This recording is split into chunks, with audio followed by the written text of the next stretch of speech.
দ্বিতীয় দফার ভোটের আর মাত্র কয়েক ঘন্টা বাকি, আর এই শেষ মুহূর্তে ভোটের লড়াইকে ছাপিয়ে উঠে আসছে এক মানুষ, যাকে ঘিরে যেমন সোশ্যাল মিডিয়ায় তুমুল চর্চা শুরু হয়েছে, তেমনি রাজনৈতিক মহলেও শুরু হয়েছে জোর আলোচনা।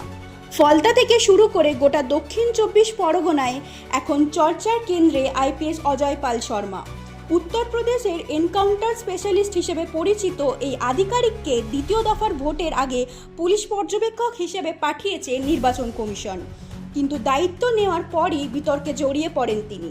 অভিযোগ, কেন্দ্রীয় বাহিনী ও পুলিশকে নিয়ে তিনি তৃণমূল প্রার্থী জাহাঙ্গীর খানের বাড়িতে গিয়ে হুঁশিয়ারি দিয়েছেন, যার ভিডিও ইতিমধ্যে ভাইরাল।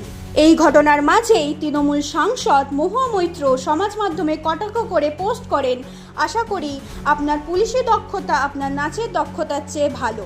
তার শেয়ার করা একটি ভিডিওকে ঘিরেও তৈরি হয়েছে বিতর্ক, যেখানে দাবি করা হয়েছে ওই আইপিএস অফিসারকে আপত্তিকর পরিস্থিতিতে দেখা যাচ্ছে।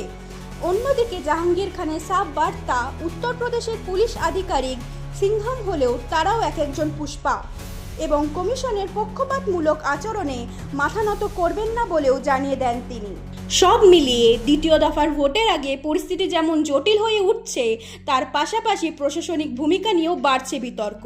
এই বিতর্ক ভোট বক্সে কতটা প্রভাব ফেলে সেটাই এখন দেখার। শ্রেয়সী সামন্তের reports, headlines, Kolkata. Ma, there's this new Bengali matrimonial website, BABandhan.in. It's safe, verified, and just for us. Really? देर न करें, आज ही रजिस्टर करें।